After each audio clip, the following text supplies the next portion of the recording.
Sorry, this section is reserved for invited VIPs only. The words, though calm, dropped like a verdict. Two security guards, expressionless in their dark suits, stood like monuments before her, arms crossed, eyes sharp. They didn't raise their voices. They didn't need to. The message rippled across the crowd. Heads turned. Eyes wandered over her military-style khaki jacket, the fraying patches at the shoulders, the worn regulation boots. It wasn't a gown. It wasn't silk. It wasn't the polished look the other mothers wore at this prestigious high school's graduation. June Maddox didn't flinch. She didn't argue or plead. Instead, she turned her gaze to the stage, scanning for her son, Ethan, 17, tall, brilliant, mixed race. His name was etched into the program, valedictorian. He had earned this stage, and she had earned her seat in the fourth row, neatly labeled Maddox. But the guards gestured again, polite smiles masking a practiced displacement. June stood. Not because she agreed. Because she understood how this place worked. Not her place. Not her people. Not her rules. And if you've ever been dismissed not for what you've done, but for who you are, or who they think you are, you know this moment. You've lived it. If not, stay. Because in less than 10 minutes, this very stage, these very guards, and this very crowd will be stunned into silence. And someone else, will need saving. She had arrived early. The folding chair had her name taped neatly on the back, Maddox. She slipped in quietly, before the crowd thickened on the school's manicured lawn. The rows were symmetrical beneath the white tent canopy, rented for donor galas and media optics. June's boots clicked once against the concrete. She nodded to the usher, sat in row 4, just behind the school board and the sponsors. Her fingers rested on the program. Her breath slowed. She was centered. Her jacket bore a faded name patch. Her boots, scuffed at the soles, were clean. Her hair pulled back tight, revealing a face not shaped by privilege, but by persistence. She didn't expect peace. She expected protocol. And right on cue, Mrs. Bellamy arrived. Coral shawl.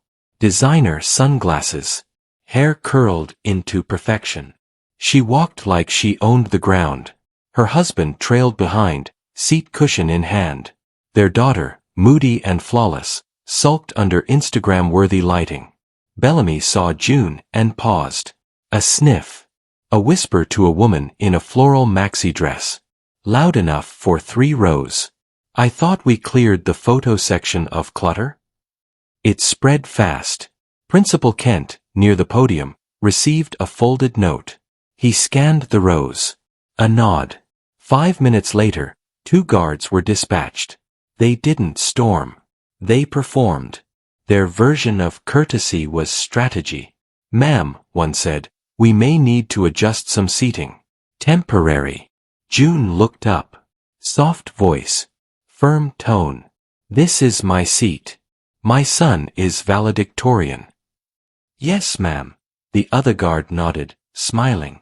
"We'll ensure a great view." She rose. Not in surrender. In memory. She knew how this place played. She'd learned the rules years ago. 1 row back. Then, another. A parent with a special lanyard needed a closer spot. Another with a donor badge. Inch by inch, June was repositioned. By the 10th row, she sat beneath a sagging banner. "Congratulations, class of 2024. No one beside her. No idle chatter. The scent of mulch and Chanel No. 5, neither belonging to her. She kept her eyes forward. Ethan stood by the stage now. Shoulders square. Curls brushed back. Calm. Steady. Just as she'd taught him, never let them see they hurt you. He hadn't noticed she'd been moved. She wanted it that way. Bellamy sat where June had been, fluffing her shawl. A photographer captured her in soft light. June saw the flash from 10 rows back and turned away. She wasn't angry. Just steady. Just tired. And far beyond the canopy, at the edge of the field, 6 men stood. Silent. Still. They didn't carry flags. They didn't wear insignias. But they saw everything. One leaned in, murmured to another. A nod followed. Their shoes were polished. Their posture betrayed their training. They didn't stand for the school. They stood for her. His name was Marco. He worked with machines. Calloused hands. Loud laugh. Kind eyes. Born just a few blocks from June, but worlds apart in this town. Second generation Latino. Son of a welder and waitress. Steady job. Honest heart. Wrong skin tone. June met him at 21, still torn between school and a stable life. Her car had stalled outside Bailey's auto. He fixed it in 15 minutes, wouldn't take her money, and handed her a card. In case it acts up again. It did. She called. Their first date was barbecue and pool at Manny's. Their second? The library. She watched him help a boy find a Spanish picture book. That's when she knew kindness could be dangerous in certain places. She brought him home one Sunday. Roast in the oven. Her father's handshake stiff. Her mother's smile too wide, words too few. They didn't say anything cruel, then. But it hung between the silences. The stares. The warnings. 6 months later, they married at the courthouse. No family attended. They drove back to their trailer, fridge full of champagne and leftover carne asada. She laughed through tears. She'd chosen love. And isolation. When Ethan was born, they had $37 to their name and a freezer full of waffles. But he had Marco's eyes and June's spine. They carved a life in inches. Then one Tuesday, the cable snapped. Marco was under a car helping a no-show trainee. Crushed. The garage denied fault. Reports vanished. The case died, quietly. No funeral crowd. No casseroles. Just whispers. A card arrived. No return address. Another envelope. 2 20s. Mostly. Silence. June applied to move school districts, at capacity. Tried loans, need collateral. Enrolled Ethan in school, placed with accommodating peers. He was 5. Why do the kids say I look like TV? She didn't explain. She just held him tighter. And at night, after dishes and laundry, June studied. How to fix lawnmowers. Replace brake pads. Repair HVACs. She learned. Worked. Survived. And she never forgot. Not Marco. Not the dismissals. Not the system. One day, a VA client with a flyer on his dashboard mentioned civil defense training.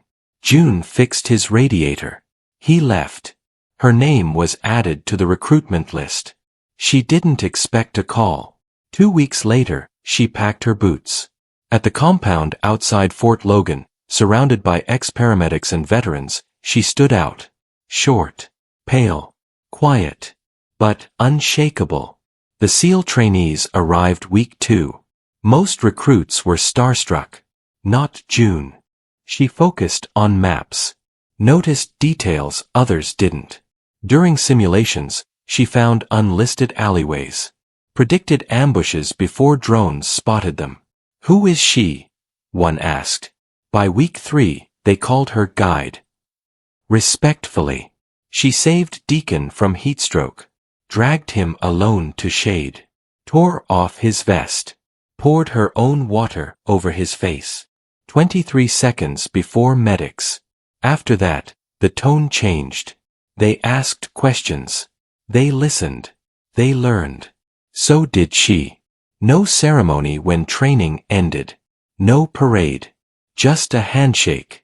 But that night, 6 SEALs handed her identical patches. Dark green canvas. Number 6. One word. Guide. She tucked hers in the glove box. Years passed. She never told Ethan. She didn't have to. On graduation day, she sewed that patch into her jacket's lining. Just above her heart. She showed up early. Boots polished. Jacket pressed. Chair labeled. Bellamy's entrance changed everything. Again. A whisper. A nudge. A note to the principal. A last-minute seating change. Again, she moved. And moved. And moved. Until row 10.